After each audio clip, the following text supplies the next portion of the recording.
was there a funny moment or anything in recruiting that you were like, or that just kind of like was surreal and caught you off guard during that process?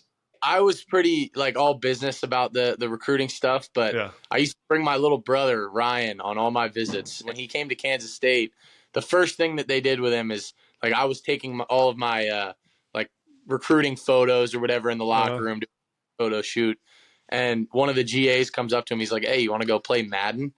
And he's like, "Are you for real? Like seriously?" He was like, "Dude, you got to go there." Your brother was probably like, man, you have no choice but to go there. Just the added motivation knowing that Penn State, Pitt, I mean, do you want me to go down the list? All the Northeast schools, the Big Ten schools that like no one wanted you out of high school. And now you're, regarded as the top NFL prospect and playing really good football. It's got to feel good knowing that you're proving a lot of people wrong.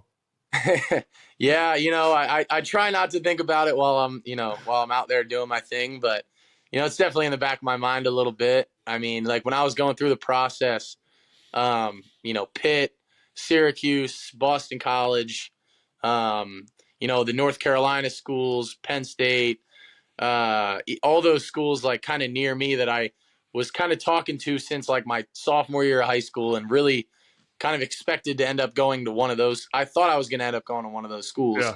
They never came through. What's up, everyone? Welcome into the next podcast. I'm your host, Adam Breneman. Special episode for you today. One of the biggest games of the weekend is Kansas State against Texas. On the podcast today is Kansas State star quarterback Will Howard. He's a Pennsylvania guy. Got to know him well this year. Called one of his games, first game of the year. SEMO against Kansas State. Called that game on ESPN. So got to know Will during that process. He's an awesome kid. Going to be an NFL quarterback. His story is impressive because he's had ups and downs in his career. It hasn't always been easy for him, and now he's playing the best football of his career for Kansas State. Before we get to the pod, please like, subscribe, comment, rate, wherever you get your podcast, whether you're listening to this on audio, Spotify, Apple, or whether you're on YouTube. Comment, share it with a friend, like it, subscribe. All your support allows me to do this podcast and have one amazing guest. Here's my conversation with Kansas State quarterback Will Howard. Next up. Support for today's episode comes from Waterboy. This bad boy right here. You'd be amazed at the thing in this stick right here can completely change your life. Waterboy is a hydration powder scientifically formulated to cut your hangover time in half. There's other hydration packs on the market, but nothing comes anywhere close to fighting those Sunday scaries like Waterboy. It has 0 sugar, 3 times the electrolytes of Liquid IV. Your hangover stands 0 chance. Unlike their competitors, Waterboy has added ingredients beyond just hydration to help with nausea, anxiety, and fatigue. I'm at the age now where bachelor parties and weddings become almost a monthly occurrence. The only way I recover and am able to work well on Monday and go do some podcasts is by taking Waterboy the morning after. Hundreds of thousands of people already trust Waterboy as their cure for hangovers. And now for a limited time, you can too. My listeners get an exclusive 15% discount when they use my code ADAMB at waterboy.com. That's 15% off with code ADAMB at waterboy.com. Waterboy has got you covered. Will Howard, my man, excited to have you on the pod, man. It's been a long time coming. How you doing? I'm doing well, man. It's good to be on. Appreciate you having me. What's going on? It's Thursday, game week. What do you about noon Central Time in Kansas? What do you got going on today? As of right now, I'm just sitting here watching some film, trying to kind of round out the study of the Longhorns here, and we got our last practice today before we hit the road tomorrow. So trying to get all the last details in and make sure we have the best practice today. I love it, man. Well, I want to dive into a few things with you. Your journey is a cool one. I mean, you're a Pennsylvania guy from outside of Philadelphia. I called one of your games this year. Called your game against who was that against? That was week 1, right? SEMO, yeah, Southeast. Oh yeah, Missouri. SEMO, that's right. Yeah. So got to see you up close and personal then. But let's start with your recruiting journey. Take me through that process and how you navigated it all and how you ended up at Kansas State. Yeah, man, it was kind of a whirlwind, being a Pennsylvania kid, I never in a million years thought I would end up in Kansas playing college football. Like that was the last I really thought. But, I kind of went through it. I got, about 5 Power 5 offers as I went through it. I had some closer to home. I had like Maryland, Rutgers, I had Minnesota, then I had KU and Kansas State. And, by the end of it, a couple of the ones like closer to home kind of fell through. You know, I grew up a Penn State fan. I wanted to go to Penn State, but I kind of broke my arm my junior year, kind of got hurt. And after that, you know, never really heard anything from them. So that didn't really work out. But, you know, at the end of it, it was really between the Ivy Leagues and Kansas State, because like that was really the only Power 5 offer I still had on the table. So it was either I was going Power 5 or I was going Ivy League. So I decided that, you know, my whole life I wanted to play like big time football. That was my dream. And you know, I didn't want to give that up yet. So, you know, the only thing I didn't really like about Kansas State was the distance.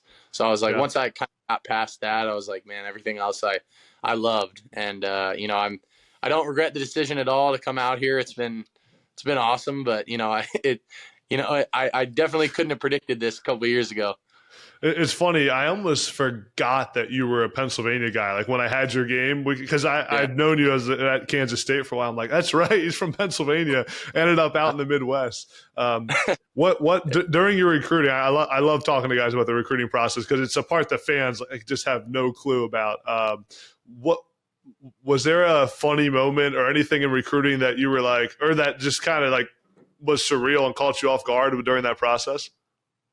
That's a good question. You know, I was pretty like all business about the recruiting stuff, but I used to bring my little brother Ryan on all my visits, and he would give me hits. So he was in like 7th grade, I think, at the time. So he was younger, but he was still old enough to where he understood. So he used to come around to all the visits with me, and you know, they would all try to, you know, show him a good time. But the funniest thing was when he came to Kansas State, the first thing that they did with him is like I was taking all of my like recruiting photos or whatever in the locker room to photo shoot, and one of the GAs comes up to him. He's like, "Hey, you want to go play Madden?" And he's like, "Are you for real? Like seriously?" He was like, "Dude, you got to go there." Like just based off that place, and now he's committed here too. So it all came full circle. I love it. I was going to say your brother was probably like, man, you have no choice but to go there. You got to go to Kansas State. Without a doubt. 7th grader playing. He was like, oh, no doubt. It's a no-brainer. I love it. Do you have any kind of like a I don't want to say chip on your shoulder because that's such an overused term, but just the added motivation knowing that Penn State, Pitt, I mean, do you want me to go down the list? All the Northeast schools, the Big Ten schools that like no one wanted you out of high school, and now you're, you know, regarded as a top NFL prospect and playing really good football. I mean, I know you probably don't think about it that much, but it's got to feel good knowing that you're proving a lot of people wrong. Yeah, you know, I try not to think about it while I'm out there doing my thing, but you know, it's definitely in the back of my mind a little bit. I mean, like when I was going through the process, you know, Pitt, Syracuse, Boston College, you know, the North Carolina schools, Penn State, all those schools like kind of near me that I was kind of talking to since like my sophomore year of high school and really kind of expected to end up going to one of those. I thought I was going to end up going to one of those schools. Yeah. They never came through. And like, I didn't have an offer from Pitt, Syracuse, Penn State, Boston College, UNC, Duke. None of those schools ended up offering me. And so it was like, you know, now it's kind of like, you know, I'm kind of doing it in spite of them a little bit and kind of showing them like what they missed out on, you know, I guess in a way. I know how that process goes, man. You're just like, could someone please offer me? Like, what am I doing wrong? I know. What do I have to do to make you offer? That's awesome, man. So when you transitioned to college and got there and started acclimating yourself, what was your welcome to college football moment? Did you have a moment that it's like, oh man, this is big time football now? That's a good point. I mean, I guess I would say, okay, this is my welcome to college football moment. So when we started, I came in obviously in 2020, and so we didn't get a spring ball. I came early, like I early enrolled. Yeah. We didn't get a spring ball. I didn't get any reps there. So everything that I had done was kind of, you know, on my own, mental reps, like, you know, just trying to understand the offense. I hadn't really got out there with the guys yet. So the first reps I ever took were in fall camp, my freshman year. So August, and I ended up getting moved up probably like day 4 or 5 of fall camp to to like the older guys group. So we double rep everything during fall camp. And I ended up getting pulled up to the ones, and they made me go with the ones group. So with like the ones O line, and we had a center who I'm really good friends with now and helped me a lot my first 2 years, Noah Johnson, who was a two-time captain. Like, just, he was awesome. And then my the first rep I go in there, and I guess my cadence wasn't great and it wasn't like super loud and people were yelling. So the centers like snapped it a little late. And I caught the snap, whatever, ran the play, and he runs up to me and just starts ripping my ass, like, just ripping into me. And I was sitting there like wide-eyed, like, oh, like, my bad, like I'd always been pretty good at, like, being in command and stuff. I was like, damn, like this is another level, and he apologized to me after, and still to this day we laugh about it. But that was kind of my, I guess, if you will, welcome to college football moment. It's always funny when young quarterbacks go in with the ones for the first time, and like you just the cadence is never as loud or as commanding as it needs to be. It's just a whole I know. They get so ticked off by it. No doubt. Your journey at Kansas State too. I talked to you before I called your game, and your journey's been full of a lot of highs and then ups and downs, right? Like you were the starter, and then things happened. You were with you had other quarterbacks around you, and with Martinez, and my point is, it wasn't always rainbows and butterflies your whole time there. And now it's kind of like you're peaking where you're playing great football. You have a big game this weekend. You're playing really efficient and throwing the ball well. What was it about during that journey that allowed you to kind of stay level-headed? Because, too, I asked a lot of people about you when I was around your program for that week, and everyone talked about your consistency and that you're the same guy every day, and you're the same leader when things are great, and you're the same leader when you weren't the starter. Like, how did you keep that level head during all that time?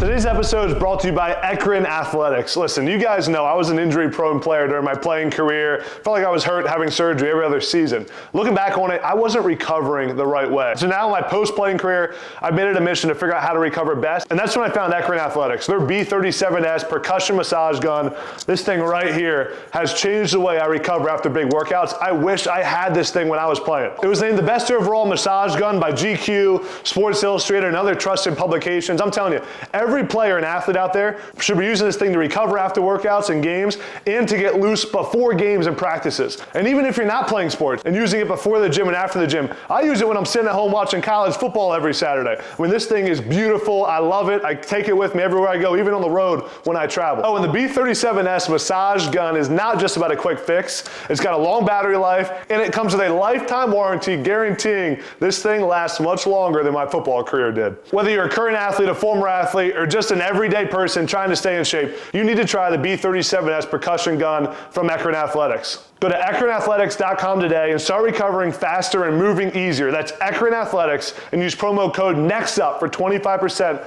off your purchase. That's EKRIN athletics.com with promo code NEXTUP for 25% off your purchase. Yeah, it was tough. I'm not gonna lie. I came in as a freshman, was forced to start my freshman year, and it didn't go great. I was an 18, 19-year-old kid out there that really had no idea what I was doing and had very few reps under my belt. And, I look back at that time and I'm like, man, like now I'm out there and I'm reading the defense and I'm surveying the field before the play. And I'm like, man, in 2020, I was just worried about which side the motion was coming from. Like I wasn't even worried about the defense. I was just trying to figure out what we were doing. But all those times that I went through, like, man, it really did prepare me for what I'm doing now. And like, it taught me so much. And as hard as it was going through it, like those reps, those experiences that I had to go through and were forced to go through, it really did help me and got me to where I am today. And like the level of confidence that I have, the level of kind of internal confidence that I've had to create because of all the kind of struggles that I've had here.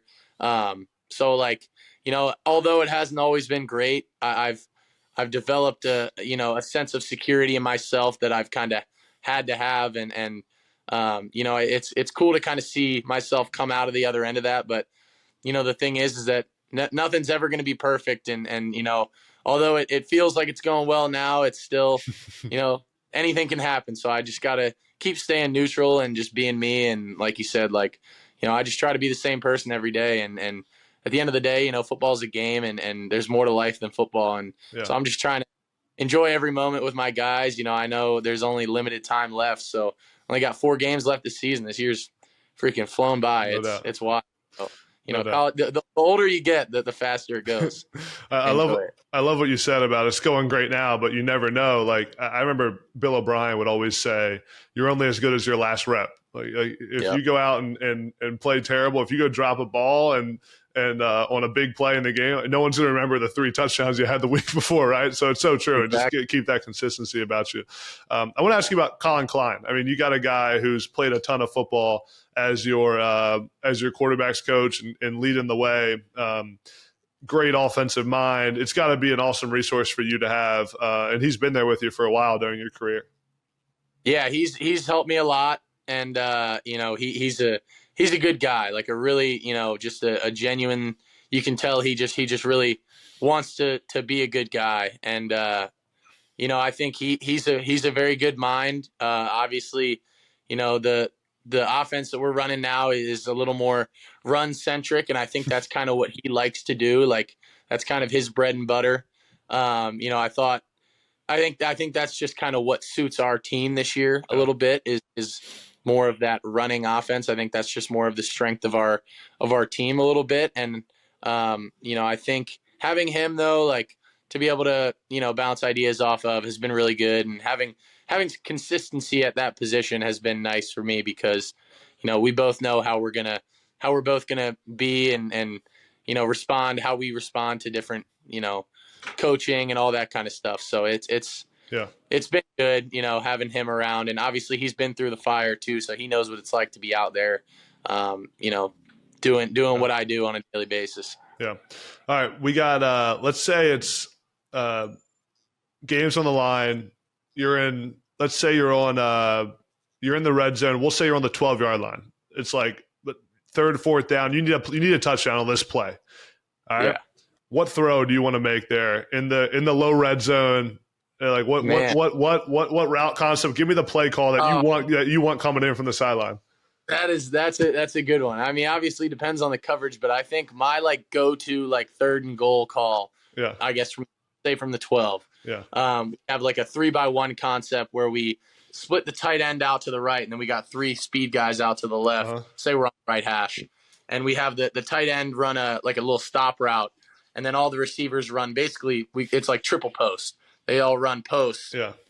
On the backside, and it kind of turns into a back line kind of goal throw along the back line. It's kind of a high arcing, throw. That I love making that throw. I made one of them in the TCU game to Jace Brown, kind of in the back of the end zone, like a little post ball, kind of a wrap post a little bit. And we ended up we ran that play against Missouri, and I don't know if you saw, but they ended up bringing 0 pressure. Yeah. I had a guy had to throw it to Ben Sinnott hot, and the defender tipped it, and Phillip Brooks ended up going and catching it off of the deflection. So that was actually the exact play. So it worked out. It wasn't obviously planned, but it ended up working out. Phil looked like he was floating in the air to catch that ball. So I love Ben Sinnott. That guy's tough. He's a dude. I actually just filmed a video, and I was talking about what I look for in a tight end when you're evaluating them, and toughness and great hands and reliability. He's all of it. I mean, he's got all of it.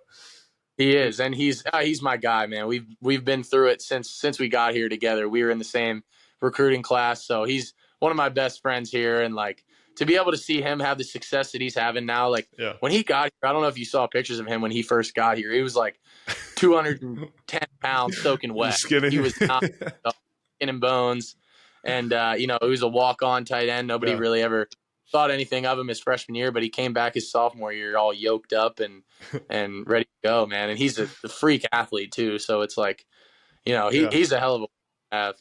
What are the areas of your game right now that you're still trying to get better at, that you think also that you need to improve upon for the next level? Yeah, I think my deep ball accuracy and just consistency in the deep throws, I think has been something I've been trying to work on. I think I've gotten better at it. And then taking what the defense gives me and not forcing things down the field all the time. I think I did a really good job of that last week, and I think that was what kind of led to some success with the Houston game, just because we were able to sustain drives and we kept their offense off the field. And that, it doesn't always have to be just explosive play after explosive play. Obviously, those are going to come and they're great. Yeah. But, staying ahead of the sticks and sequencing drives and getting ourselves into third and manageable rather than third and long, I think I did a really good job of that last week and want to continue to do that. I know that's going to be big this week with Texas. Yeah, no doubt. Well, keys to the game against Texas. What have you seen on film? What do you guys got to do to leave with a win? Yeah, they're a hell of a team. There's no doubt about that. They got dudes at every position, man. They're straight, one of the most talented teams in the country, and it's gonna be a challenge. We know that, but I think, if we do what we do and we don't focus on any of the outside noise and we just kind of play our game and stick to our plan, I think that's the best advice that I could give our team is just don't listen to anything else. Just be us, and don't be, seduced by anything else. Like, we just got to go out there and play our game. And at the end of the day, like, we gotta control the line of scrimmage. They got some crazy big D tackles that are going to be hard to stop, but we got to do what we can to throttle those guys and obviously get the ball out of my hand fast so that they're not able to just tee off on me. And I think, our offensive line is playing as good as they have all year. And I think they're up for the challenge, and all of us are up for the challenge. There's going to be a lot of one-on-one opportunities, and we just got to go out there and win them. Here, I got a good question for you. What's NIL like for the Kansas State starting quarterback? It's got to be pretty. It's got to be pretty nice, huh? Yeah. It's not bad. It's not bad. There's I got a truck out of it. You got a truck? What kind? I got a Roush F-150. Okay. All right. It's pretty sweet. It's a 2023, custom whatever truck. I had never had a truck before, but I love it. It's freaking awesome. I was driving a Bronco before that too with this one dealership, and they just put like a cardboard cutout of me in the local grocery store, which was kind of weird. All my friends were sending me pictures of me. They were like, this is kind of creepy, man. Like, you're like looking at is that Will? Store. Yeah, I was like, that's odd, but no, it's good. And I've Sean Clifford and his company Limitless has helped me a lot. Those guys worked with my NIL agent Pat Waters, who's a Philly guy. So those guys have helped me a ton and got me a ton of deals. I got free golf at just about every course in Manhattan, which is one of the bigger deals. I just did a deal with a barbecue company out in Kansas City that got us my whole O-line, like a big old dinner and a bunch of gift cards. So I love doing that. And if I can help my guys out, that's huge. Next time I'm in Manhattan, Kansas, dinner's on you. All right. Yeah. Deal. I got you. Last few things, man. I want to. What's the best advice you've received in your career? Oh man, that's a good question. I would say, man, just taking it day by day and not focusing on everything that's going on around you, but kind of being the same person every day and winning that day, I think is the biggest thing. Is, you can get caught up in all the, especially in college football, man, there's a lot of shenanigans going on around you and, online and whatever in the media world. And if you can block all that out and focus on your job that day, it makes everything else so much easier because you're not worried about pleasing every little person and, doing everything that everyone wants you to do. Like, you're just kind of worried about your job that day, and it makes things more simple, and you're able to kind of slow down and not, get too worked up about anything. And it makes it more enjoyable too, because you're able to kind of enjoy the little things. And, the thing is I'm not going to play college football forever. I'm not going to play football forever. So yeah, I got to enjoy it while I have it. I know I'm going to look back and miss these days. So, just enjoying it and having fun with it, I think is one of the biggest things that I've tried to do. What's your favorite Chris Kleiman quote? Man, He's got some good ones, right? he does say some. He says every time he like gets fired up and gets going, he starts saying friggin' ass. Like that's his thing. He's we got a friggin' ass coach today. We got a friggin' ass win this. Like it's like FRIGGIN ass. Like that's his thing. I don't know. And every time he says situation, he kind of like rolls into it. He says situation with like a J. It's like we always mess with him about that. It's bizarre, but hey, I get the thing. That's awesome. He's the best. That's awesome. Last thing, man, I appreciate your time. I like to ask everyone, really all the quarterbacks I talk to and head coaches, it takes so much work to get to where you're at, man. What's your why? What's the reason you do what you do every day? Yeah, it's my family and, all the people that poured so much into me. And, I'd be remiss if I didn't give my everything because of all of my, my parents, my siblings, everyone that's, given so much to me. And even, my teammates, like the guys that are pouring it out for me every day. Like, man, I want to prove those people right. And I always say that, a lot of people say their why is proving people wrong and proving the doubters wrong. And that's great. Like I want to do that too. But at the same time, the more important thing is proving those people that did believe in you, even when things weren't great, you proving them right and making sure that those guys, they poured into me for the right reasons and I'm not going to let them down. And that's the biggest thing for me is just making sure that, all those things that they did for me, it's not going to waste. And I'm going to take advantage of it and be grateful for it and give everything I can back to them. Awesome, man. I love it. It's been great getting to know you. It was cool to see you earlier this year. It's been fun to watch all your success, and it's cool to see just the improvement even from last year, like the games you started last year to now the quarterback you are right now and the poise you play with and the confidence. And it's been fun to watch. I'm excited to see you this weekend, man. Good luck against Texas, and we'll have to have you back on after the season at some point. Yeah, that'd be awesome, man. Thank you, Adam. I appreciate you having me on, man. Appreciate it, man.